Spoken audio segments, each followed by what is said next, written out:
Okay, here we go. Welcome, everybody.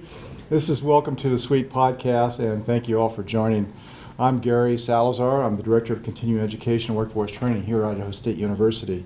And we work within the College of Technology. We provide non-credit classes and workforce training to our community.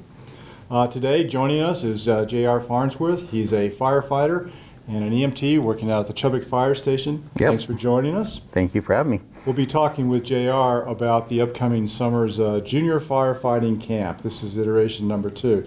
So this looks to be a real interesting conversation. Reminder of everybody, our format is going to be very conversational. We'll focus on the topic and keep it very light and conversational in terms of what we're doing here. 20 minutes comes by pretty quickly, so when 20 minutes hits, and by the way, we started the 20-minute clock as soon as I said welcome.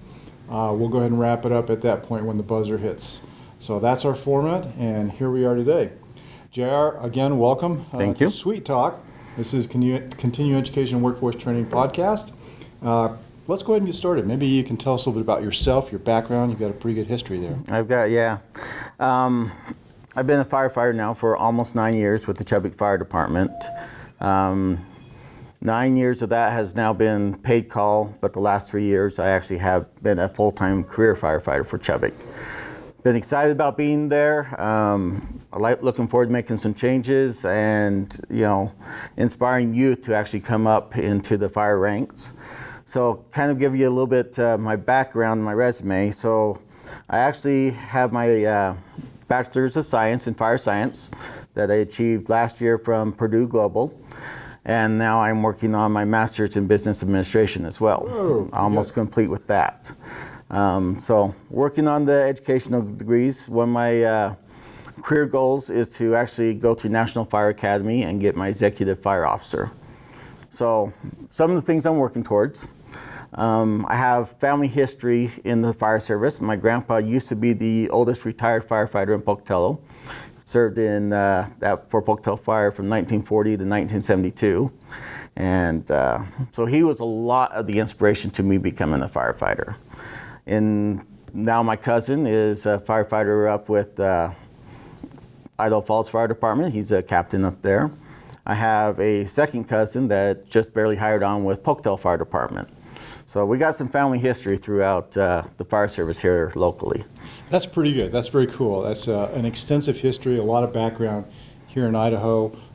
Certainly some good plans for yourself moving forward. Congratulations on the bachelor's degree. Thanks. MBA, that's awesome for you to go forward. I'd like to see people coming up. And it's a great role model for anybody who's thinking of going into firefighting. So let's talk a little bit right now about this junior firefighting camp. It's a pretty interesting idea. I know there's a flyer out on it right now. This thing is scheduled from June 15th and 16th, goes from 8 a.m. until 5 p.m. And where did this idea come from? What is a junior firefighting camp? Well, I had really never thought about a junior firefighter camp until about 2016. So kind of give you a little history.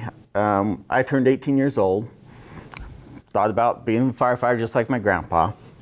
There was a battalion chief that says, don't even bother. There's 2,500 people trying to get in to be a firefighter, and so don't bother. So it kind of turned me away from that. Fast forward, I ended up working for a local dealership and met a couple Chubbuck firefighters at that point. I'm like, how do I get involved with firefighting? And they told me the hiring process for Chubbuck Fire. So I got hired on there. Once I was a paid call, I really wanted to get into that full-time career spot. So I actually met up, got some mentors in the process. A group called Fire Alumni actually had a seminar down in Sacramento. So I went down there, got involved with the Fire Alumni guys that prep people for becoming firefighters, career firefighters. And part of that was to actually go to Firehouse Expo in Nashville, Tennessee. While I was there, I actually met this girl named Christina Padilla. She's 19 years old, helping out with the firehouse, trying to get hired as well. And she tells me that the reason she got involved was because of a junior firefighter camp there in Roseville, California. So their firefighter camp, it's a little bit more extensive than ours is. Theirs is actually a 5-day camp. But doing a lot of the same stuff that we're doing at our 2-day camp. So I started looking. I'm like, okay, well, this is great for getting youth involved. I looked at another university's, West Virginia University's program, and I'm like, we can easily put this together. I wanted it to be all-inclusive. I didn't want it to just be Chubbuck residents or Pocatello residents. I wanted to involve the whole area. So that's when I came to CEWT and presented the idea to you guys. And so everybody seemed to think it was a great idea, so we started putting it together. And last year we had a great camp.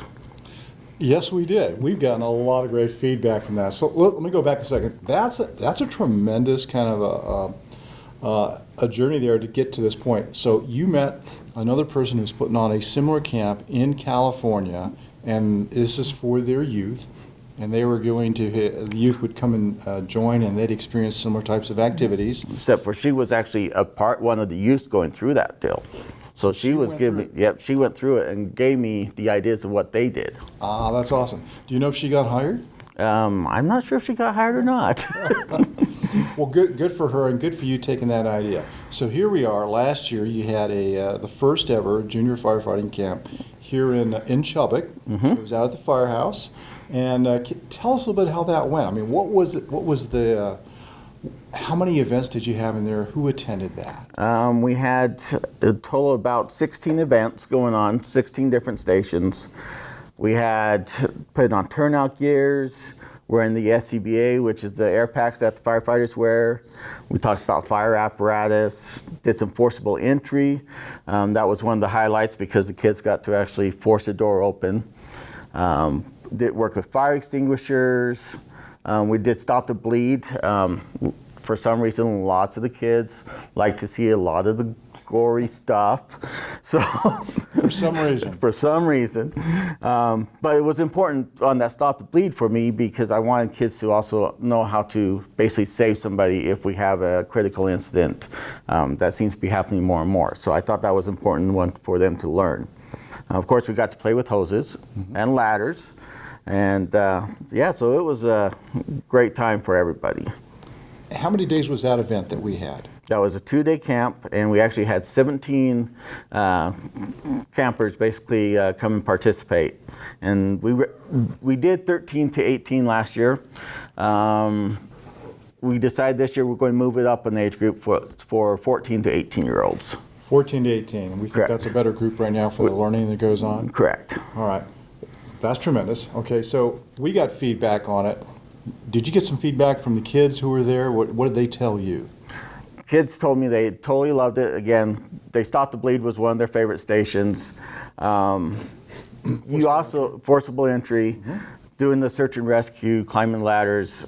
I mean, for the most part, these kids, they kind of said they were a little bored at first because we're instilling some of the fundamentals. But that second day, they got to see everything come together and how much they had actually improved just in that one day. Yeah, that's awesome. You know, I saw some of those kids, and there was actually a large group picture taken at the end of this thing. I'm amazed you found outfits to fit everybody.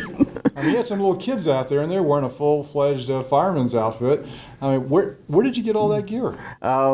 Actually, most of that gear came from Mark Brood's class, which he runs the School District 25's First Responder Academy. Okay. So he was part of the process, which is another reason why we had the camp, is we kind of want to lead kids into taking that first responder course at School District 25. Cool. So kind of a transition to get from the camp to the school district, and then eventually want to get them into the full-time fire service. So you've established like the front end for a potential pipeline for folks who want to go career into firefighting. Correct. Now that's awesome. So when you think back, Jay, I mean this is a great story. But when you think back and what you saw with the young lady in California with the 5-day event, what you're doing now, do you think they're very similar? Are they going in the same direction? I think they're going in the same direction. Like I said, we're not quite to where they are, but I'd like to get there someday. This year, we are doing an upgrade on our camp. So So last year was all at Chubbuck Fire Department. This year, Pocatello Fire Department, Kim Stouts, is their community specialist, is involved, and so Pokey is going to take one day at their station and a second day at Chubbuck Fire.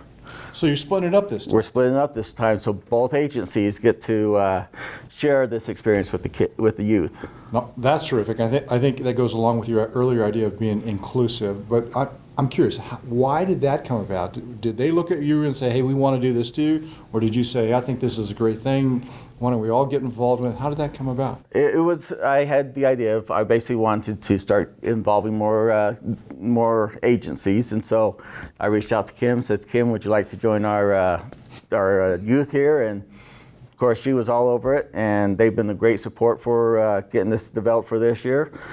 They've got their training tower over there on Hayes. That's going to be great for these kids.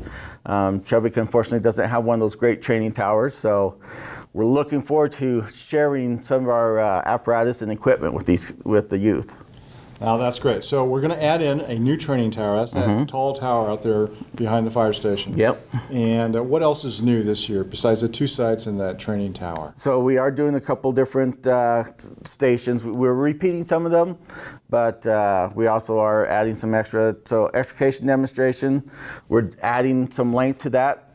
We found out that there wasn't quite the time length needed last year. So the kids are actually going to watch Pocatello firefighters tear apart a car, and then they're going to get to help do another one. So was that with the what I think is the Jaws of Life? Is that? Yep, the Jaws of Life. You're going to let the kids handle that thing too? With some help. With some help. Well, that's awesome. I mean, what a cool thing this is. All right, so now we got 2 sites doing it. One day you're in Chubbuck. Correct. And the next day you're in this other place. Yeah, we're starting off in Pocatello Fire Department. Second day we'll be in Chubbuck. Okay. And both days there's some kind of a meal that'll be offered? Are they taking a break for a meal? Yep, we're taking a break for the meal. Firehouse Subs has given us a decent price on some meals for the for day one, and then Chubbuck Domino's Pizza has actually donated the lunch for that event. Oh, good on Firehouse and good on Domino Pizza. That's excellent. And thanks for doing that, guys. This sounds like a terrific, terrific thing. So if I was to, let me put it back together here. We got this entry-level piece. Then there's a Firehouse Academy at the high schools. Correct, School District 25. School District 25. And then if somebody is able to go through both of those, would they be eligible then to start applying to be a fireman? You can actually apply at 18. Okay, without any training? Without any training. We basically, there's a process they go through, and they'll get the training. Whether they apply for Chubbuck or Pocatello Fire Department, any of them, most departments actually provide the training. So you don't necessarily have to go to school to get the education. They'll train you. Something that's in the work is we have an Explorer post that's trying to be developed at Chubbuck Fire Department right now as well. That will actually work for 14 to 21-year-olds. And for that Explorer post, I get that thing set up, I'll actually have that transition all the way to becoming a career firefighter. That's pretty good. That's pretty good. Let me go back again a second. Is one of the reasons we're doing this is we're seeing a need for more firefighters, right? We are seeing a huge need for more firefighters. Just recently, the NFPA actually released some statistics in their 2017 fire department profile, and so over half of the firefighters in the U.S. right now are between the ages of 30 and 49. So they're getting close to retiring. They are very close to retiring. Right now, there is only 3% that is in the 18 to 19 range, and only 21% in that 20 to 29 range. So we are definitely seeing a need. Of course, I pursue the career side of it, but there are also volunteer fire departments out there that are also looking for help as well. I see.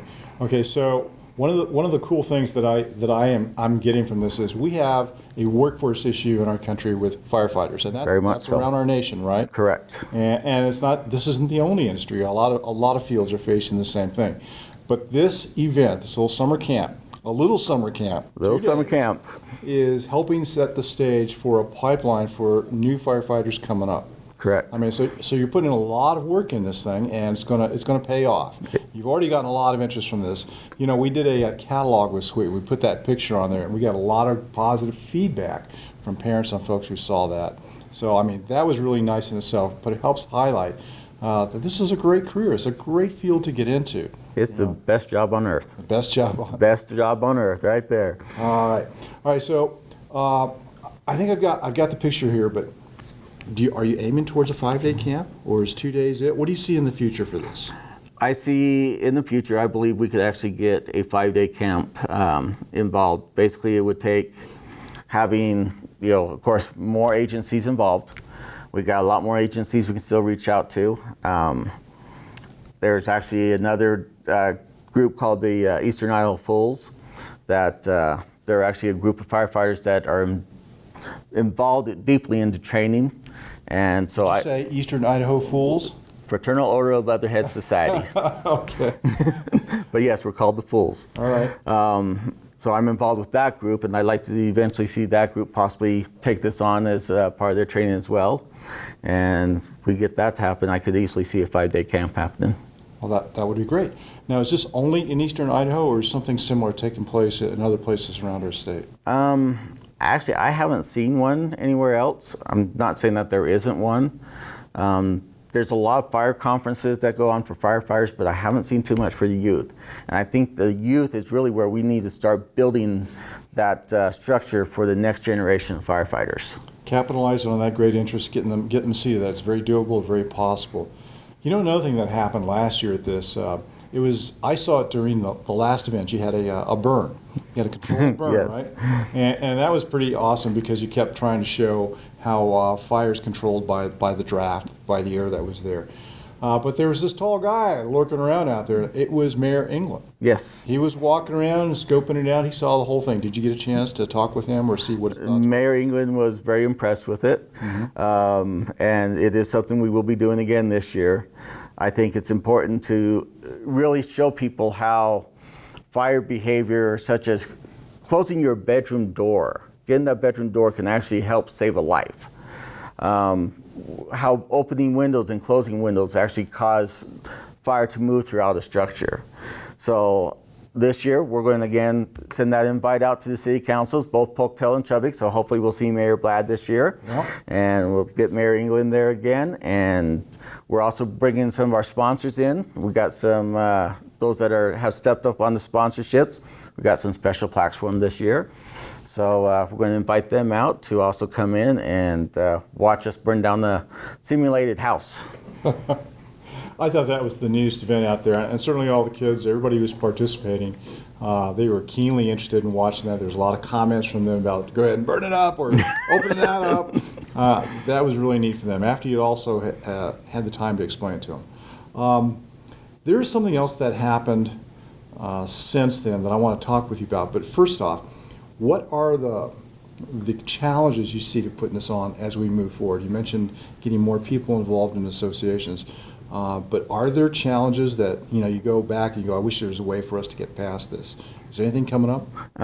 Some of the challenges, of course, is just firefighter interest. We need more firefighters to be interested in helping out the youth and getting involved. I know they have busy schedules. Most firefighters have a second job, for whatever reason that is. But so they have a lot busy lives. A lot of firefighters are involved in the community, and so if we can just get more firefighters involved. Right now, I do have firefighters coming from Twin Falls, possibly a couple from Idaho Falls, Pocatello, Blackfoot. So the more firefighters we can get involved, the better. That's great. That's great. So all the way out to Twin Falls, you have some support out there. That's Yep. awesome. Another way to probably interest some of these guys, and there was some discussion about putting together a calendar, a fireman's calendar out Yes. of this. And we're talking the nice calendar. The nice calendar. But I do remember some of the firemen saying, I better go work out a little bit. We might go that way, but I think even better, something that might be even catchier would be if we had a kids calendar. Yes. Something that we picked up some of the pictures from. We'll have some photography out there. We'll get some cameras. There may be some terrific pictures that we can use, and then create a 12-month calendar just to remind people. And perhaps in something like that, we can put some special dates, or remember this, remember that, or preparation, reach out to us. That would be a very intriguing event to kind of pull together. Yeah, we had some great pictures last year, and I think, putting the kids in some kind of calendar, I think that would be perfect. Yeah, I would too. All right, so I think I've reached. Wow, how's that? There's for your 20 timing, minutes. everybody? We're at the end of our podcast. Let me stop this thing. And I just cancel it. I never can do this. There we go. Technology. That's right. So our time is up, JR. Thank you for coming out here and talking with us this podcast and talking to us about the summer camp. It's going to be an awesome camp. Really appreciate all this effort that you're doing, putting into this. This is going to be great. It's going to be awesome. Yeah, we hope our audience has gained some great insights into this event, into anything else that might be of interest. If you're curious about how to register, or if you'd like to be a participant in this, just come on out to our website, cetrain.isu.edu. Look around. That's where you can register. We have a lot of other videos and newsletters out there. Hope you sign up for our blog. And thanks for joining us once again. Go on, sweet.